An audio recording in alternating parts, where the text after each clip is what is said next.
So if you're sitting there watching this right now, most likely you have tight hip flexors.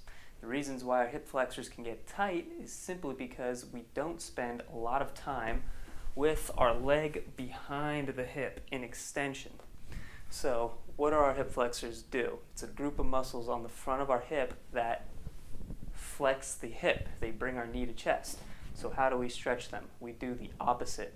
One of my favorite ways to do that is laying on a bed or table. You could do this easily at home. You scoot all the way to the edge of the table, let one leg hang off the edge there, and you'll feel a stretch in the front of the hip flexors here.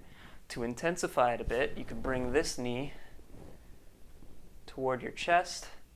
A common mistake I'll see with this exercise is people don't scoot far enough to the edge of the table. So they're in the center of the table here, and now their leg has to come all the way out to the side to get to the edge of the table.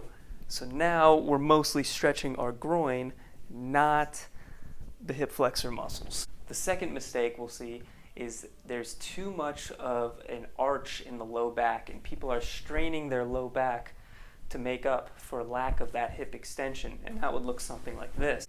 Notice this big curvature in my low back here, and there's a lot of compression happening in the low back there. So what we could do to fix that is bring this knee higher up to our chest. And if we're getting a pinch in our hip here, we could just move this knee out further to the side to clear that hip pinch.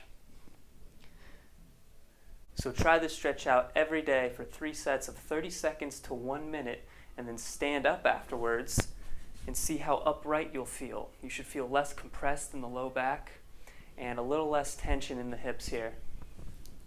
Let us know what you think.